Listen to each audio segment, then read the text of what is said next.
John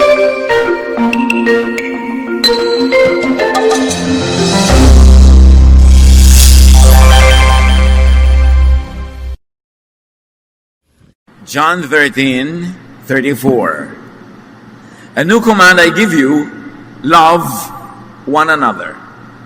Isang bagong utos, kaisa-isang utos na iniwan ni Jesus, magmahalan kayo, sabi niya. From law to love. Paano ang paglalakbay ng espiritualidad mula sa matatandang kaugalian ng Israel tungo sa bagong utos at katuruan ni Jesus? Panginoon, salamat po dahil kayo ay Diyos na kumikilos araw-araw, bawat saglit. Salamat dahil kayo patuloy na nagpapahiram sa amin ng buhay, ng lakas, at ng lahat ng aming mga kailangan. Linisin niyo nga po kami, Panginoon, at ngayon ay bigyan ng isip na matalino, maliwanag, upang maunawa namin ang iyong mensahe at maipambuhay namin. Sa paulit-ulit na mga katuruan, Panginoon, bigyan mo kami ng mga bagong pananaw, bagong pangunawa, at bagong mga application. Lead us, teach us, be the preacher. Kayo po ang mangaral at kayo po ang mataas, Panginoon. Sa ngalan ng iyong anak na si Jesus, nagpapasalamat kami, dumadalangin at umaasa ng pagpapala. The law and Jesus. Ano nga ba ang relasyon ng matandang mga batas ng Israel at ng mga bagong kautusan ni Jesus? Bakit may tinatawag na lumang tipan at may bagong tipan? Bakit may Old Testament at may New Testament? Bakit may Old Commands at merong New Commands? The law judges and condemns people. Isa yan sa mga napakalinaw mula cover to cover ng Biblia. Romans 3:20, no one will be declared righteous in God's sight by works of the law. Rather, through the law, we become conscious of sin. Kung dadaanin at susukatin sa batas, sa sinaunang batas ng Israel, sa batas ni Moses, sa Jewish scriptures, walang kahit isa na pwedeng ituring na matuwid. At sa halip, dahil daw sa batas, lalong luminaw ang kasalanan. Dahil pag alam mo ang batas, hindi mo sinunod, lalong dumidiin ang iyong pagiging makasalanan. Mas malinaw ang batas, mas kitang-kita ang linaw ng hindi mo kakayanan na pagsunod dito. Kaya ang sinasabi ni Pablo, alam mo yung batas, hindi mo yan pwedeng tungtungan para makarating sa langit. Para yung kumunoy na pag tinungtungan mo, lalo kang lulubog. Yang religious legalism, mga religious do's and don'ts, hindi mo masusunod lahat, sa lahat ng panahon, sa lahat ng pagkakataon, idinidiin ka lang ng batas. Hindi nagiging blessing ang batas. Ang linaw na itinuturo ng Book of Romans. Meanwhile, Jesus justifies people. Idinedeklara kang makasalanan ng batas at ikaw naman ay pinapawalang sala ni Jesus. Baligtad na baligtad, magkaibang pananaw. Ipinaliwanag ito ni Pablo, Romans 3:21-24. But now, apart from the law, the righteousness of God has been made known. Sa labas daw ng batas, ang tunay na kabutihan at kabaitan at katuwiran ng Diyos ay ipinakilala, hindi sa pamamagitan ng batas, kundi sa labas nito. This righteousness is given through faith in Jesus Christ to all who believe. Ang tunay daw na kabanalan na magiging katanggap-tanggap sa Diyos, magiging daan para ikaw ay magkaroon ng buhay na walang hanggan, hindi ang relihiyon na pagsunod sa batas, mga do's and don'ts, kundi ang pananalig kay Jesus. Sapagkat ang nananalig kay Jesus ay binibigyan ng perfect righteousness at yun ang ticket mo to eternal life and into the presence of God. There is no difference, sa pagpapatuloy ng verse, between Jew and Gentile. Yung mga Jew kasi sumusunod sa batas nila, ang mga Gentile hindi. Pero sabi ni Pablo, walang pinagkaiba. Kung Hudyo ka man o hindi Hudyo, Israelita ka man o Israelita, pare-pareho lang makasalanan. At para maging matuwid sa harap ng Diyos, pare-pareho lang ang Hudyo at ang Gentile, ang hindi Hudyo, kung mananalig kay Jesus, ituturing na matuwid. Verse 23, "For all have sinned and fall short of the glory of God, and all are justified freely by His grace through the redemption that came by Christ Jesus." Kung ipapaliwanag sa ilang verses lamang ang buong Christian doctrine, ito yon, Romans 3:21-24. Hindi ka tatanggapin ng Diyos dahil Hudyo ka. Hindi ka tatanggapin ng Diyos dahil sumusunod ka sa batas, dahil kulang at kulang din.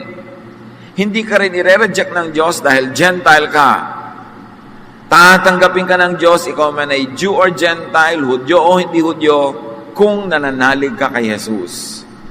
Nagiging banal ka sa tingin ng Diyos, hindi sa pagsunod mo sa mga batas, kung anong kakainin, anong isusuot, kailan magpapahinga. Hindi doon. Nagiging katanggap-tanggap ka sa Diyos kung nananalig ka kay Jesus. Dahil ang pananalig kay Jesus, katumbas ay perfect righteousness. You cannot be righteous by obeying the law because you cannot obey all the laws all the time. But when you believe in Jesus, the Son of God, you are made righteous not by your works, but by your faith in Jesus. This is the central Christian teaching of all.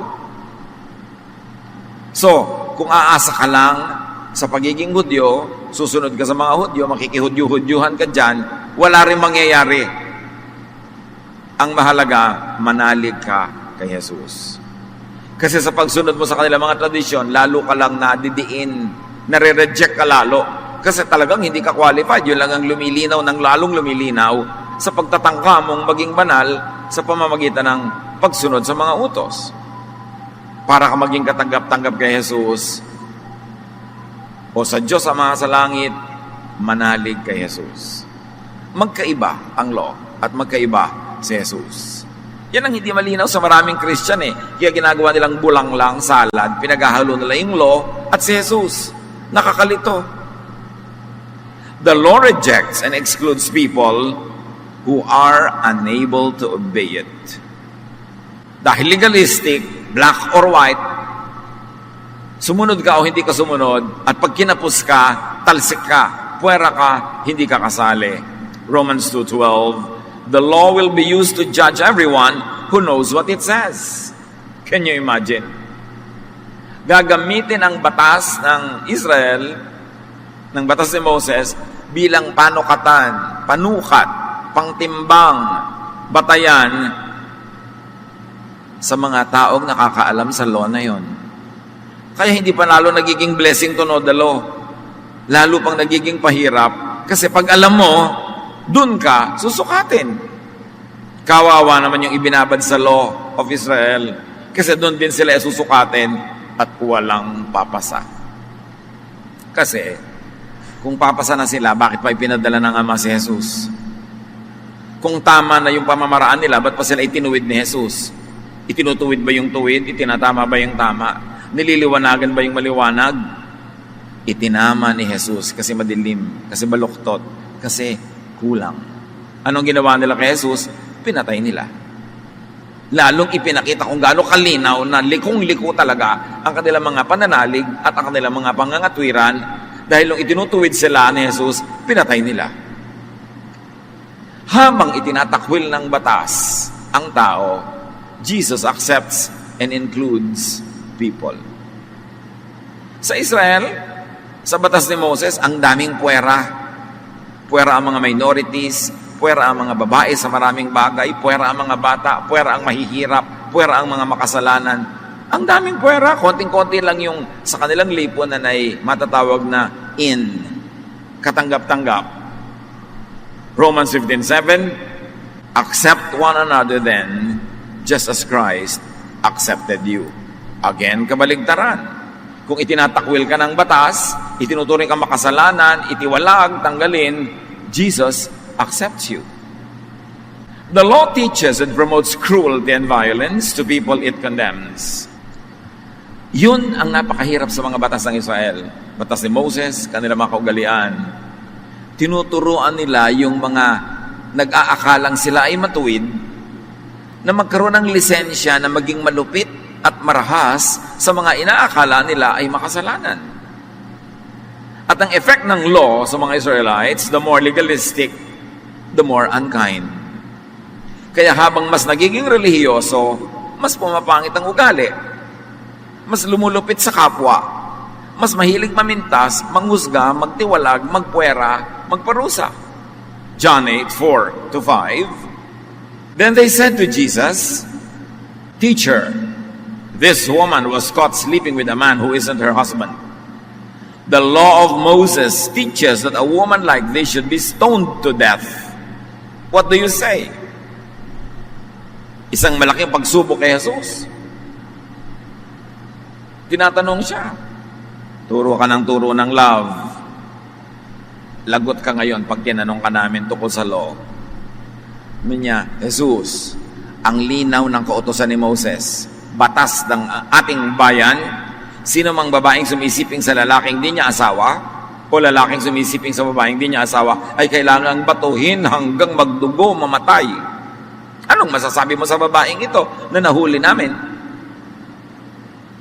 Pag sinabi ni Jesus, nabatuhin hanggang mamatay, tulad ng sinasabi ng batas nila, hindi na baliwala yung utos niya na umibig, maging mabait, mabuti sa kapwa. Kaya sabi niya, kita mo na, kinukontra mo sarili mo.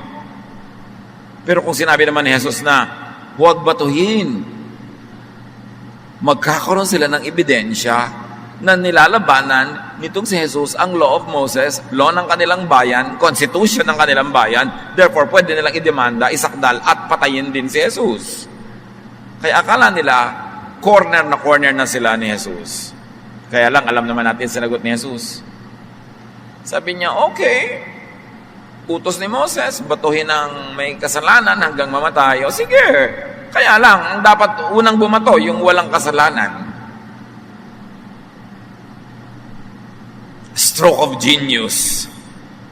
More than Solomonic is the Jesus style. So sinagot niya ang tanong, hindi na bato ang babae, pero hindi siya naakusahan dahil ang sabi niya, kayong humusga sa sarili niyo. Yung walang kasalanan, maunang bumato. Wala namang naglakas ng loob bumato.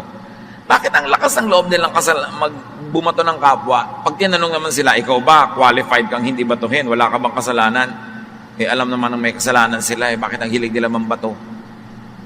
Kasi ang armas nila, law of Moses. Nagpapasama ng ugali, yung sobrang pagiging relihiyoso na walang pag-ibig. Pag-ibig ni Jesus.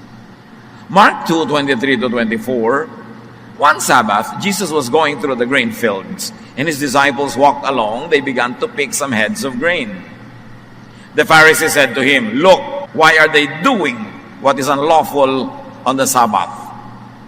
Bukod sa 10 Commandments, dinagdagan pa ng 666 rules ng mga relihiyoso ang buhay ng Israel.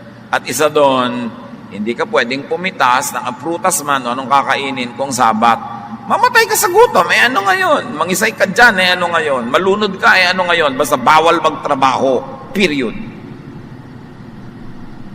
Kaya ang sakdal nila kay Jesus, bakit pinapayagan mo yung mga disipulo mo na pumitas ng bungang kahoy, ng mga gulay-gulay sa dinadaanan nyo, samantalang Sabat ngayon? Ang gusto ng mga Pharisees, masunod yung batas kahit magutom yung mga tao.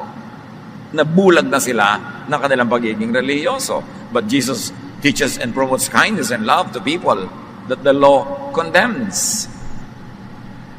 At sinagot sila doon ni Jesus tungkol sa matagal nang nangyari nung panahon ni David. Mark 2:25-27. Jesus answered, "Have you never read what David did when he and his companions were hungry and in need?" Hindi niyo ba nabalitaan ang ginawa ni David noon? At mga kasamahan niya, nung gutom na sila, he entered the house of God and ate the consecrated bread, which is lawful only for priests to eat. And he also gave some to his companions. Hindi niyo ba nabalitaan? Alam niyo to, ha?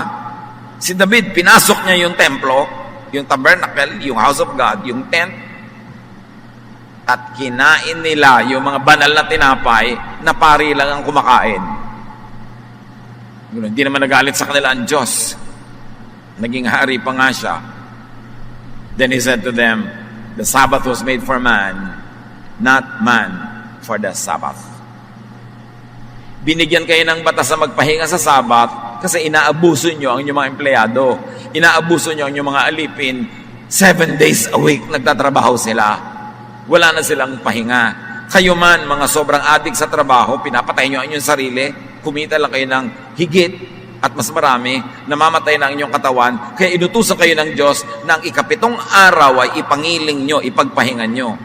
Pero yung utos na yan ay para sa inyong ikabubuti. Ngayon, kung ikabubuti nyo na may gawin, maghugas kayo ng plato, magluto kayo, kumain kayo, pumitas kayo ng prutas, edi yun ang gawin nyo kasi yun ang mabuti sa inyo. Kaya sabi ni Jesus, ang Sabat ay ginawa para sa ikabubuti ng tao, hindi para maging amo ng tao. Kasi alam yung mga Israelita, the day before the Sabbath, niluluto na nila lahat yung kakainin nila during the Sabbath kasi bawal magluto sa Sabbath. Kaya kung hindi ka nakapagluto, sorry na lang, manigas ka sa gutom, Sabbath kasi. Pagka nalunod ka bigla, Sabbath, ay walang sasagip sa'yo kasi Sabbath, trabaho yun, bawal. Sabi ni Jesus, alam nyo ba na kaya kayo binigyan ng ganyang batas? Eh dahil sa pag-ibig ng Diyos, dahil mahal kayo, para kayo magkaroon ng araw ng pahinga. Pero option nyo na yon kung ipagpapahinga nyo or not. Kasi inoobliga kayo ng mga amo nyo na magtrabaho, pinalaya kayo ng Diyos, pero kung pipiliin nyo pa rin na may gawin kayo, eh option nyo yon. Para sa inyo ang Sabat, hindi laban sa inyo. At hanggang ngayon may mga tao pang makikipagyera, papatay o makikipagpatayan para ipagpilitang wala kang dapat gawin sa Sabat. Ang linaw-linaw na nga na sinabi ni Jesus. Gaano kahalaga ba ang schedule ng pahinga? Ang mahalaga, nakakapagpahinga ka. May mga tao wala nang katrabaho, gutom na gutom ang pamilya, may nag-alok ng trabaho, pero may trabaho sa araw ng Sabat. Kaya Sabado man yun, kaya Linggo, tinatanggihan pa. Pastor, may trabaho po sanang inaalok sa akin pero hindi ko tinanggap dahil Linggo, di po ba? Day of the Lord ang Linggo. Iyo, Day of the Lord ang everyday. Ngayon, nagugutom na yung pamilya mo, magtrabaho ka ng Linggo, mag-worship ka ng Miyerkules o Huwebes o Biyernes, may iba ka pang choices. Kaya nga dapat binibigyan ng choices sa mga tao. Tulad ng binigyan ng Diyos ang tao ng choice na magpahinga sa Sabat. Pero kung hindi mo pinipili magpahinga, choice mo yon, hindi ka dapat patayin. Para sa iyong ikabubuti ang mga batas. Ang ginawa naman ng mga Israelita, ginawa nilang amo yung mga batas. Kahit na pagpapahirap na sa buhay ang pagsunod nun, imbes pagpapadali, pipilitin pa rin nilang pairalin. So yung babae, na dinalala kay Jesus para batuhin, John 8:7-11, they kept on asking Jesus about the woman. Finally, he stood up and said, if any one of you never sinned, then go ahead and throw the first stone at her. The people left one by one, beginning with the oldest. Finally, Jesus and the woman were there alone. Jesus stood up and asked, where is everyone? Isn't there anyone left to accuse you? No, sir, the woman answered. Then Jesus told her, I am not going to accuse you either. You may go now, but don't sin anymore. Hindi naman kinonsinte, pero hindi hinusgahan. Hindi kinondena, hindi binato. Sabi, umuwi ka na, ayusin mo yung buhay mo para hindi ka nakakalad ka dito sa plaza para batuhin. The law is unkind to minorities and social outcasts. Yung mga batas ng Israel, nilikha para sa mga average, normal, majority. Kawawa yung mga above or below average, yung mga wala sa norm, yung hindi katulad ng nakararami kasi laban sa kanila ang mga batas.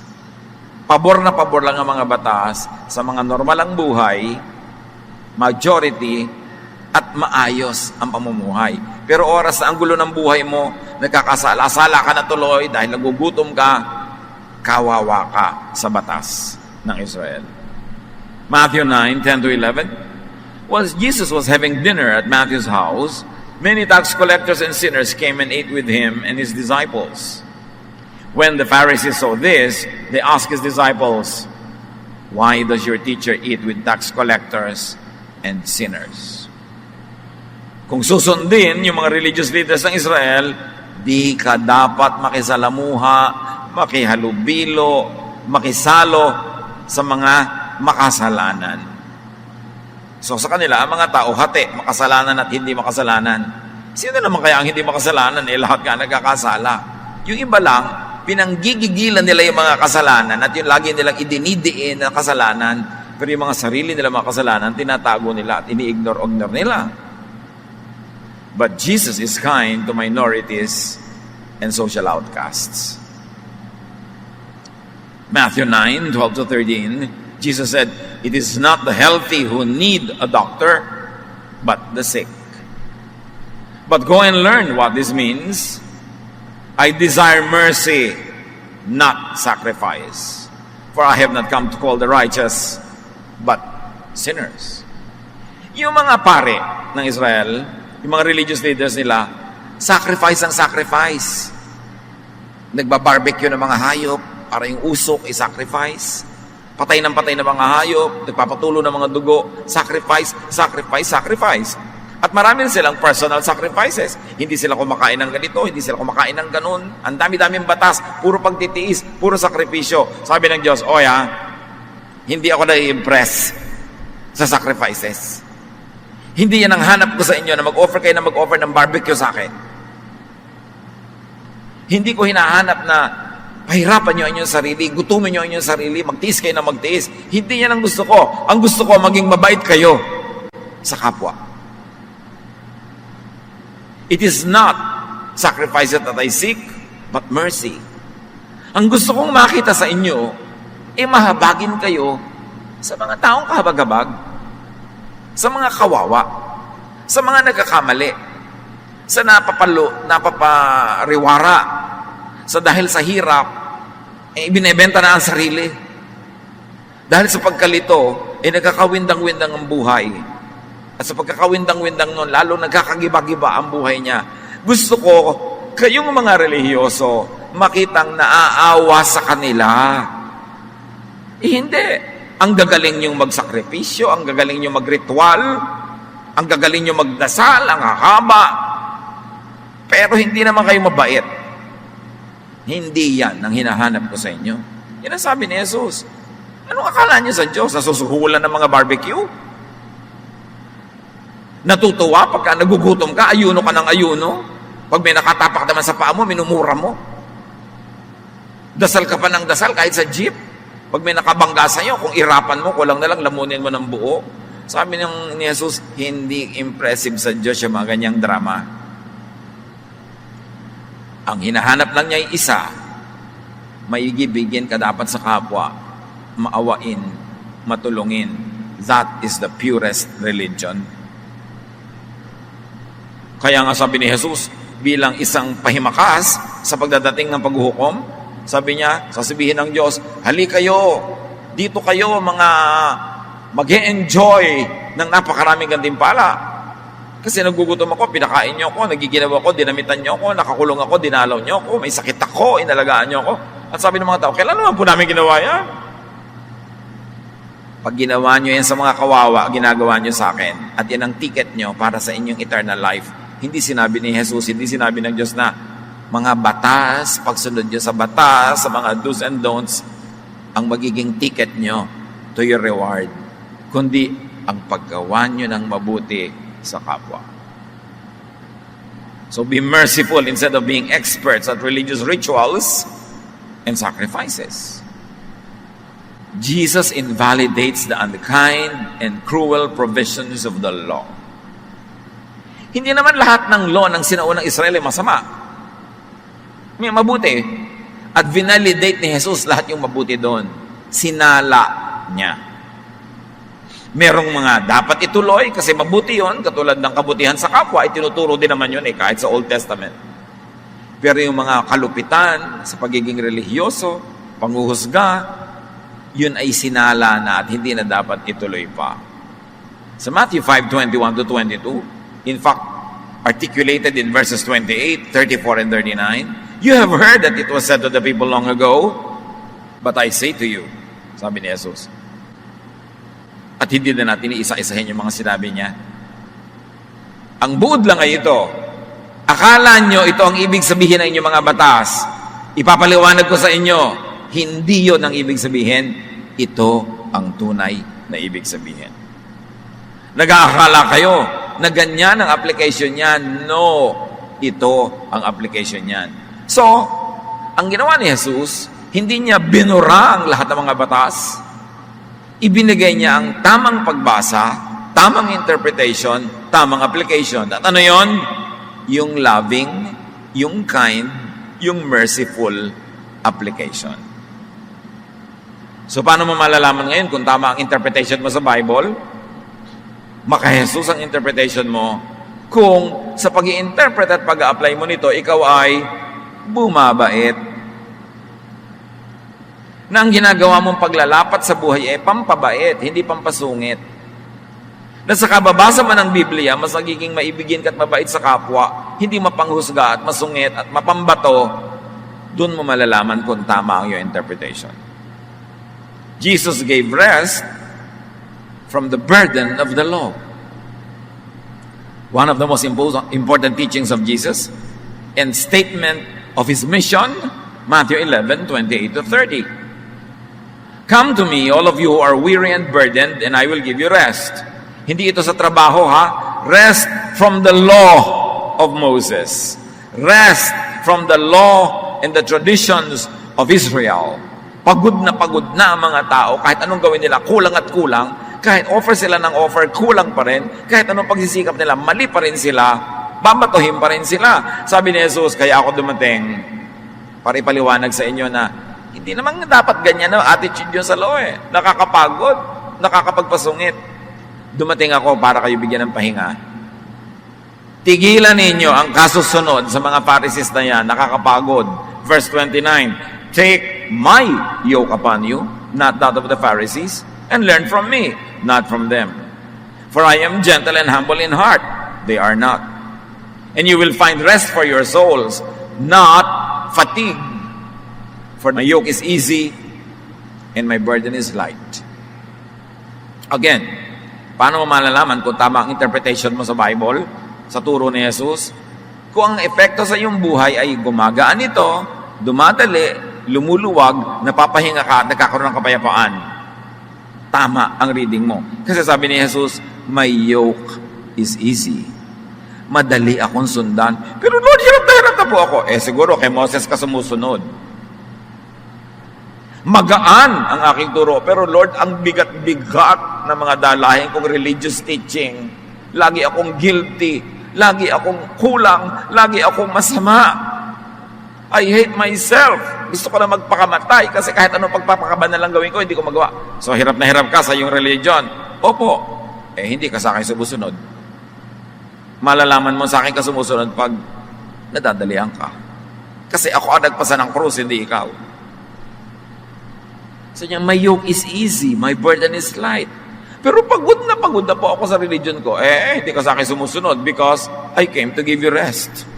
Hindi para kapagurin. Ito pahinga ng espiritu, hindi pahinga ng katawan. Kasi kung minsan sa paglilingkod mo sa Diyos, talaga napapagod ang katawan mo. Pero ang espiritu mo dapat panatag. Nakapahinga ang loob mo. Payapa, tiwasay. Yun ang binibigay ni Jesus. Pero pag lagi kang sinusurot ng law, lagi kang kinokondemn ng law, hindi ka talaga mapapahinga. Kailan ka mapapahinga? Pag naalala mong, naniniwala ako kay Jesus, ang pananalig ko kay Jesus sa itinuturing sa langit na kabanalan, therefore banal ako. Kahit in real life, kulang-kulang ako, wasak-wasak, durog-durog, pero sa tingin ng langit, ako'y katanggap-tanggap, ako'y mahal ng Diyos. Ay, nakakapahinga yata yun.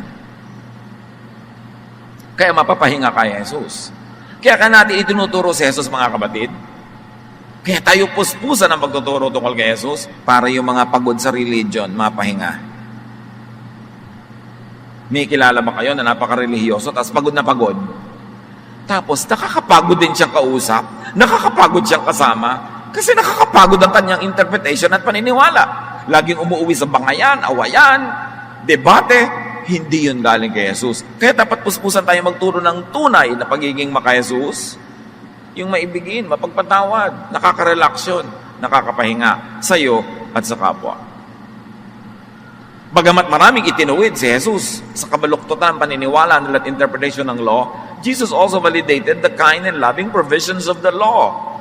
Kasi may mga kind and loving provisions din naman eh. Marami ding turo sa charity, kindness, goodness, even the Old Testament.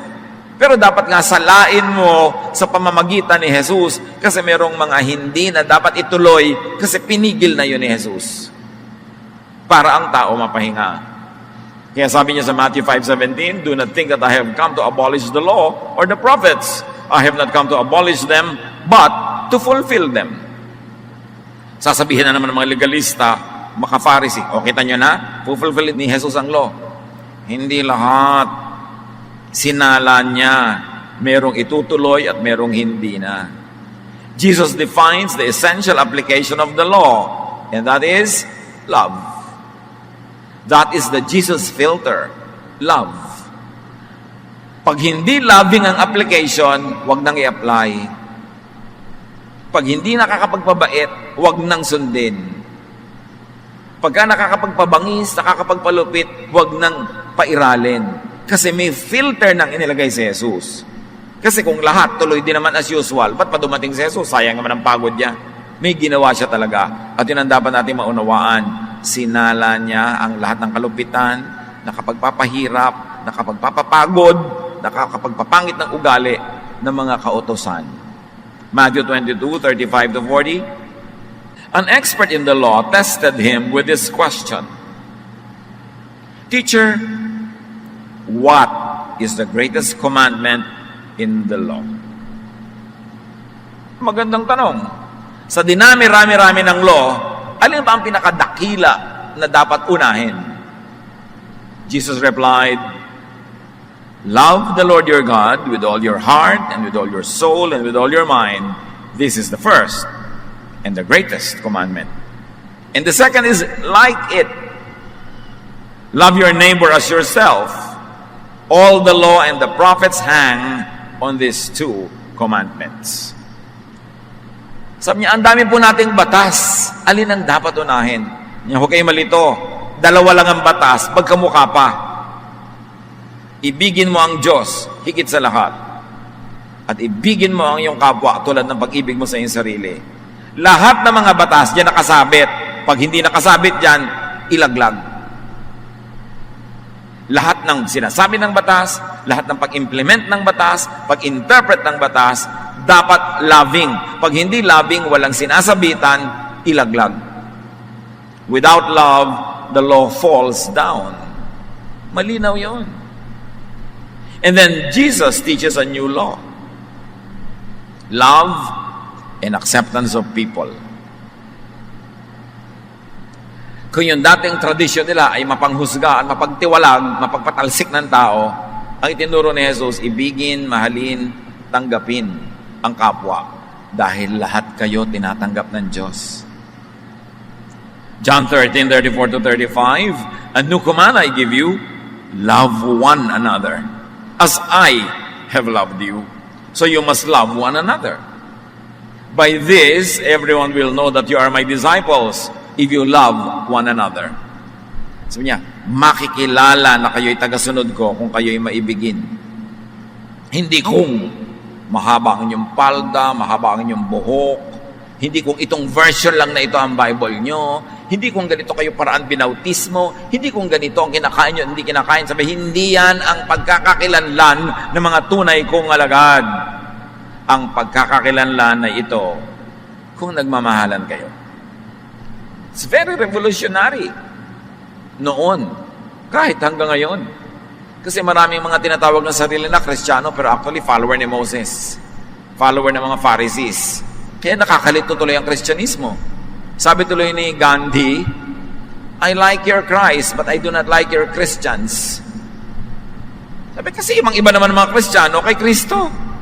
Ang lalakas ng loob niyong tawagin ng mga sarili niyong Kristiyano, eh hindi naman kayo maibigin. Kaya sabi niya, wala akong problema kay Jesus, gusto ko siya, pero yung mga Kristiyano, ayoko. Sabi ni Mahatma Gandhi, kasi ang sasama ng mga ugali niyo.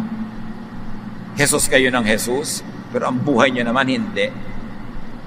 At hindi niya kinokondem yung mga personal sins like nakakasala ka, nagkukulang ka sa buhay. No, kundi yung sin of religiosity, the sin of self-righteousness, judgmentalism, and condemnation of others.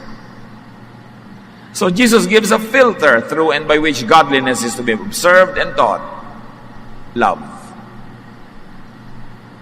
Meanwhile, Paul, one of Christianity's best theologians, Paul has his teachings on the law and Jesusness. Ano ang mga sinasabi ni Paul dyan? Paul redefines the law by and through Jesus and Jesusness. Galatians 3:10-11.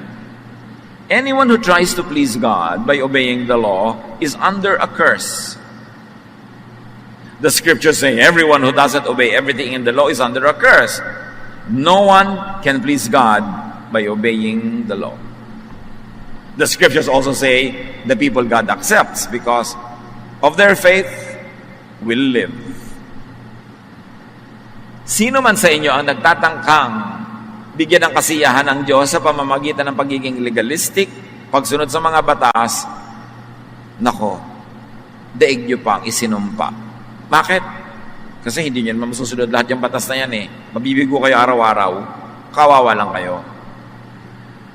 Dahil sabi sa kautusan, sino mang hindi sumusunod sa lahat ng batas, ay nasa sumpa, isinumpa. So pag sa batas kayo kakapit at susunod, isinumpa kayo. Walang makakapagbigay ng kasiyahan sa Diyos kung dadaanin sa pagsunod sa batas dahil wala namang nakakasunod ng lahat ng batas sa lahat ng oras. Ang mga taong tatanggapin ng Diyos ay tatanggapin niya dahil sa kanilang pananalig, hindi dahil sa kanilang performance. Galatians 3:13, but Christ rescued us from the law's curse when He became a curse in our place. Iniligtas tayo ni Jesus sa sumpa, nung tinanggap niya sa sarili ang sumpa, siya ang namatay, daig pa niya ang sinumpa, inako niya ang ating lugar na iligtas niya tayo. At paano ka ngayon maliligtas? Paano ka ngayon matatanggap ng Diyos? Paniwalaan mo si Jesus. At ang lahat ng ginawa niya, ikaw ang beneficiary. That's why the righteous will live by faith. Not by works, not by obeying the law. Galatians 5:1, Christ has set us free. This means that we are really free. Now hold on to your freedom and don't ever become slaves of the law again. May mga kinakausap kasi dito, mga taga-Galatia. Tinuruan ni Pablo, kay Jesus, pag nanalig kayo, ligtas na kayo sa mga batas. Daig nyo pa ang sumunod sa batas. Pagtalikod ni Pablo, may mga dumating na Hudyong naging Kristiyano at itinuturo sa mga taga-Galatia, nako, hindi kayo maliligtas kung hindi kayo magpapatuli. Kahit matatanda na kayo, dapat kayo magpatuli, maging Hudyo kayo. Kailangan ito, hindi nyo kainin. Kailangan kainin nyo ito. Kailangan sundin nyo ang mga batas ng mga Hudyo. Hindi kayo pwede maging Kristiyano na hindi kayo maging Hudyo muna. Kaya nung mabalitaan ito ni Pablo, siya galit na galit.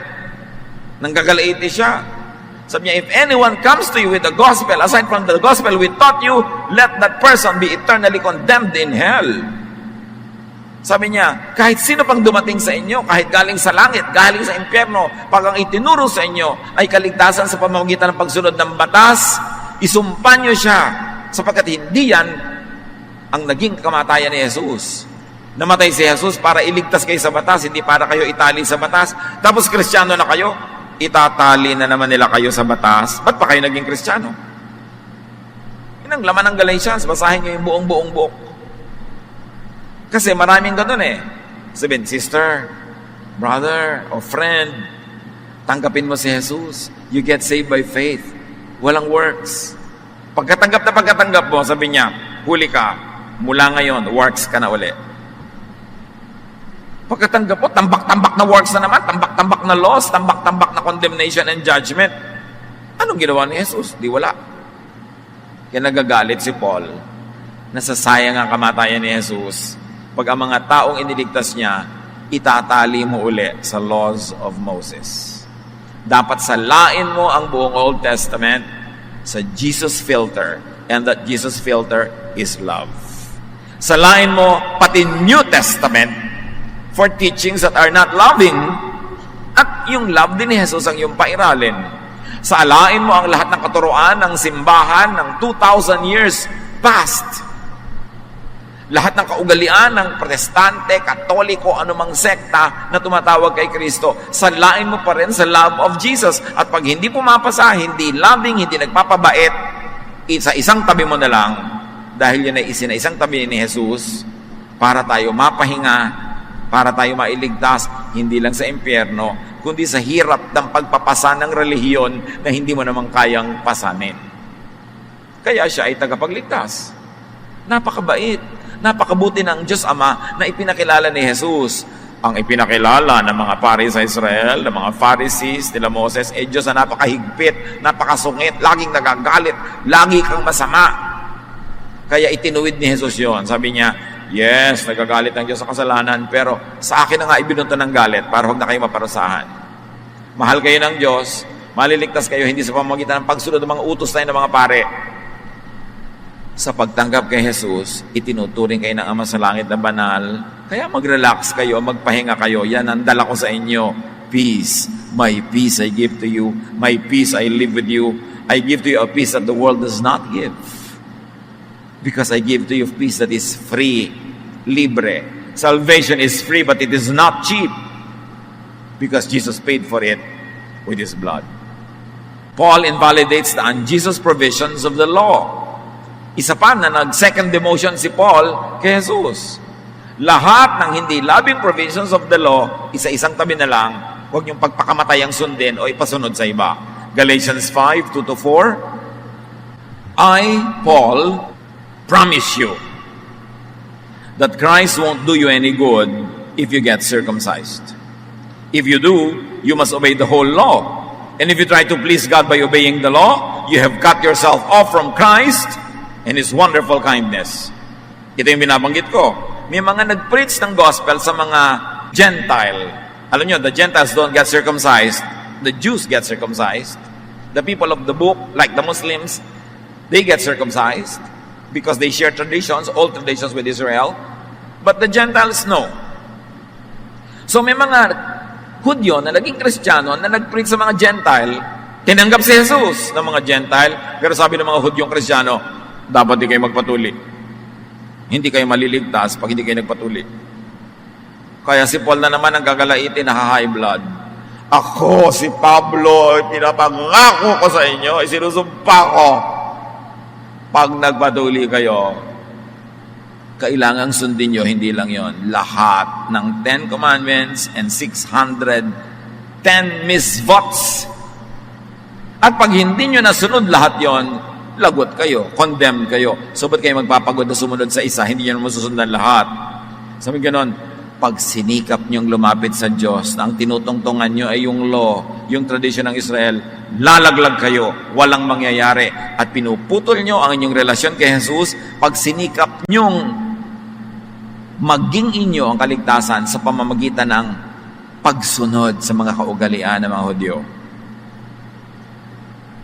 Itinatakwil nyo si Jesus, ang kabutihan ng Diyos na nagbibigay ng libreng kaligtasan, kung dadaanin nyo sa pagsunod sa mga batas ng Israel ang pagtungo sa Diyos. Inignore nyo yung elevator, libreng sumakay, pinipilit yung akyatin yung bangin na matarik, laglag kayo ng laglag, hindi kayo makakarating sa taas, kaya binigyan na nga kayo ng elevator eh.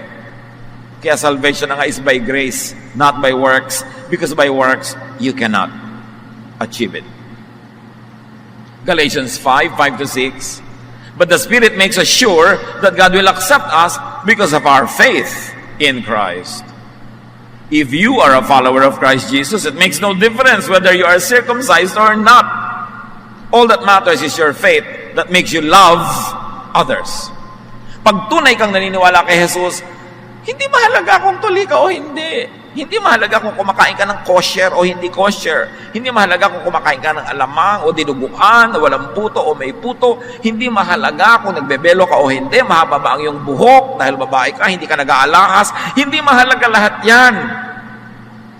Ang mahalaga ay nananalig ka at ang patunay ng pananalig na ito, mapagmahal ka, maibigin ka. Hindi nakukuha sa damit, sa suot, sa hindi kinakain, walang kwenta yan sa Diyos. Sabi ni Pablo. Ang tinitingnan lang, mabait ka ba? Mapagmahal ka ba? Because God is love. So Paul, nakikisecond demotion kay Jesus, teaches the law and the supremacy of love. Galatians 5:14, all that the law says can be summed up in the command to love others as much as you love yourself. Pag sinabi mo, kaya ko bang sabihin ang lahat ng law in one sentence? Pwede. Love others as you love yourself. 1 Corinthians 13:13, maraming mga magagandang mga ideya, mga katangian, inisa-isa ni Pablo, pero sabi niya, for now, there are faith, hope, and love. But of these three, the greatest is love. Because when you love, your sins get covered. Pag umiibig ka, yung minamahal mo, napapatawad ang kasalanan niya, at kasalanan mo rin napapatawad kasi maibigin ka. Pero legally, ang dami-dami mong kabanalan, pero hindi ka maibigin, sayang lang. Paul defines and operationalizes love. Paano nga ba nagagawa yung love? Sabi niya sa Galatians 5:13, my friends, you were chosen to be free. So don't use your freedom as an excuse to do anything you want. Use it as an opportunity to serve each other with love. Yun. Maglingkod kayo sa isa't isa. Magtulungan kayo. Yan ang gustong makita ng Diyos. At yan ang magbibigay sa inyo ng gantimpala sa kabilang buhay. Kumisan, nagdudugo na siguro ang tenga nyo sa katiteach natin tungkol sa love Paulit-ulit. Pero tinatabla na kaya tayo sa kauulit. Nakakamalat na rin ulit-ulitin ito. Pero mahalaga kasi, hindi pwedeng ipagpasawalang bahala. Kailangan ulit-ulitin hanggang sumukot sa kabula-bulaluhan ng ating utak. Are you ruled by law or love? Pag may nakikita kayong kapwa nyo na sa tingin nyo, Kristiyano, nagkakasala, anong umiiral sa inyo? Pag-ibig, pagkaawa, pagkahabag, o law? Dapat itiwalag. Dapat disiplinahin. Dapat pagalitan. Dapat ipahiya. Dapat sitahin. Yun ang umiiral o yung kawawa naman ng babaeng ito. Ba't niya binibenta ang kanyang katawan? Wala na kaya siyang maibentang prutas? Wala ba siyang maibentang halaman? Wala ba siyang maibentang gulay o ulam? Bakit katawan niya ang ibinibenta niya? Masamang babae. Ganun ba? O ano kaya ang nangyari sa babaeng ito at nagkaganyan siya? Kawawa naman. Paano ka ba ito matutulungan? Paano talaga tayo mag-isip, mga kapatid, pag nakakakita tayo ng taong itinuturing natin makasalanan? Yung ang banal-banal mo, disenteng-disente ka, para kang si Queen Victoria. Tapos may dadaan sa iyo mga babaeng hitad na kulang-kulang na lang magpagulong-gulong sa kalsada katatawa. Eh, laki-laki ng Biblia mo, nakapusod ka, banal na banal. Anong lumasok sa isip mo?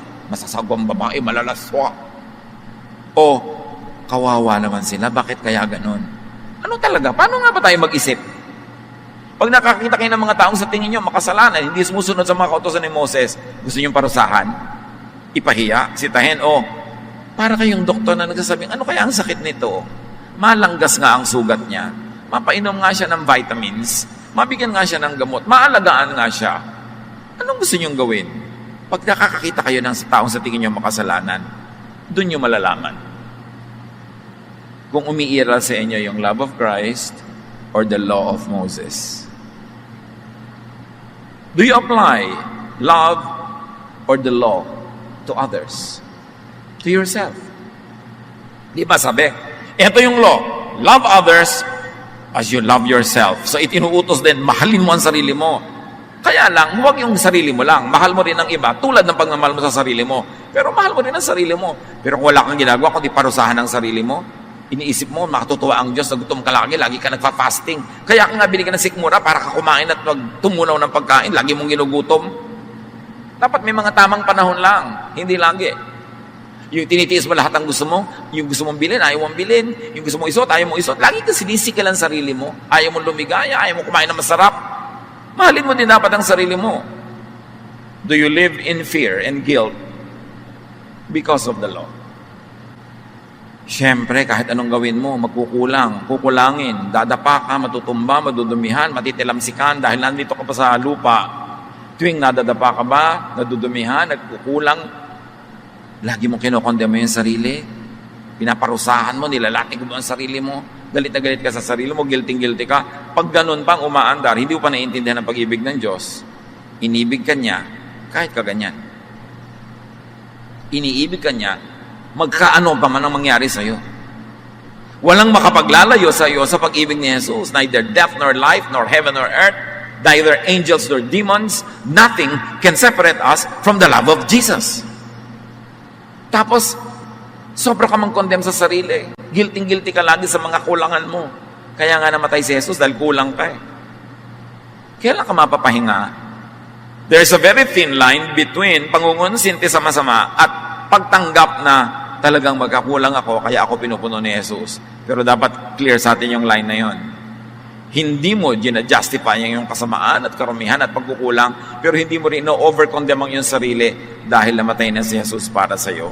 Kaya ka napapahinga. When you are commanded to love, it's not only to love others, but to love them as you love yourself. Mahal ka ng Diyos, ayaw niyang mabuhay ka sa guilt, alam niyang kulang ka, hindi ka niya nahanapan ng perfection, kaya nga namatay si Jesus para sa iyo. Hinahanapan ka lang niya, sabi niya sa babae, sin no more, improve, keep improving, but don't kill yourself with over-expectation because you cannot be perfect this side of eternity. Kaya tayo may Savior. Huwag natin gamitin yun para pangungunsinte sa sarili, gamitin natin yun para sa pag-unawa sa kapwa. Is your spirit free? Peaceful and at rest? Because you understand? Because you live by the love of God through Jesus? Malaya ba tayo na maging totoo sa sarili? Ay, nagkamali ako, Lord. Nagkamali ako. Sorry talaga. Pero you remember that I am dust. Hindi ko gagawing katwiran na I am dust para lalong magpakagulong-gulong sa dust. Pero tuwing hindi ko na kayang tumayo, natumba ako, aalalahanin ko, you remember that I am dust, and you love me nevertheless. And because of that, I will have peace. Not because I deserve it, but because you are giving it to me for free. All the more that I'm indebted to you, and that indebtedness I will express by loving others. The forgiveness I receive from you, I will give to others. Kung paano ko na-enjoy ang kabaitan mo sa akin, pag-e-enjoy ko rin ang kapwa sa kabaitan ko sa kanila. Yun lang ang tanging paraan para suklihan ko inyong kabutihan sa akin na maging mabuti rin ako sa kanila. Kasi pare-pareho lang naman kaming kulang. Pare-pareho lang kaming nakakatayo dahil sa inyo. So, sino ako para manghusga sa mga nakatumba at gumugulong? Panapanahon lang naman yan. Baka nakatayo ako ngayon, bukas ako naman yung gumugulong. So, bakit ko sila susukatin sa pamantayang kung ako sukatin, babagsak din ako? Do to others what you want others to do unto you. Do unto others what you want God to do unto you. 1 Peter 4:8, above all, higit sa lahat, love each other deeply, because love covers over a multitude of sins. The original rendition in Greek can be read two ways. Pag maibigin ka, nabubura ang kasalanan ng iniibig mo. At pag maibigin ka, nabubura ang kasalanan mo. Pwedeng basahin both ways in Greek. Yung because love covers a multitude of sins. Rest in God's love through Jesus. Sabi ni Jesus sa Matthew 11:28-30, magandang ulitin at memoryahin. Come to me all of you who are weary and burdened, and I will give you rest. Take my yoke upon you and learn from me. For I am gentle and humble in heart, and you will find rest for your souls.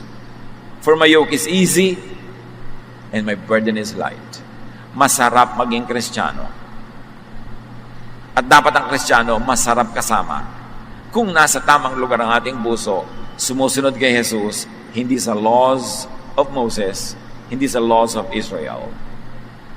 Let others rest in God's love through Jesus. Hindi lang naman ikaw ang dapat mapahinga. Payagan mo rin yung kapwa mo magpahinga and enjoy a peaceful and restful brand of religiosity. Merong pagiging relihiyoso na yung tao nagiging palaway, paladebate, palahusga, Hindi yon ang brand ni Jesus. Ang brand niya, yung tayo nagiging mabuti, mabait, nagiging mapagbigay.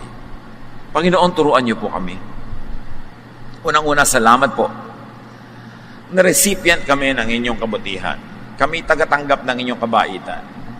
Turuan niyo na aming maunawa ito at ito rin ang ipatanggap namin sa aming kapwa. Mapaghiwalay namin yung mga laws ng Israel, laws ng Moses, sa mga sinala na ni Jesus na pwede namin ipamuhay araw-araw para maging kapakipakinabang ang pagdating ni Jesus, kamatayan niya at pagkabuhay na muli. Turuan niyo kami, Lord, to be like Jesus so that we will enjoy your goodness and the world will also enjoy us because we are like your Son, Jesus. Pagbulay-bulayan pa natin ang mga personal na application ito sa ilang saglit ng pag-iisip, pagbumuni-muni, at pakikinig sa tinig ng Diyos. Be silent before the Lord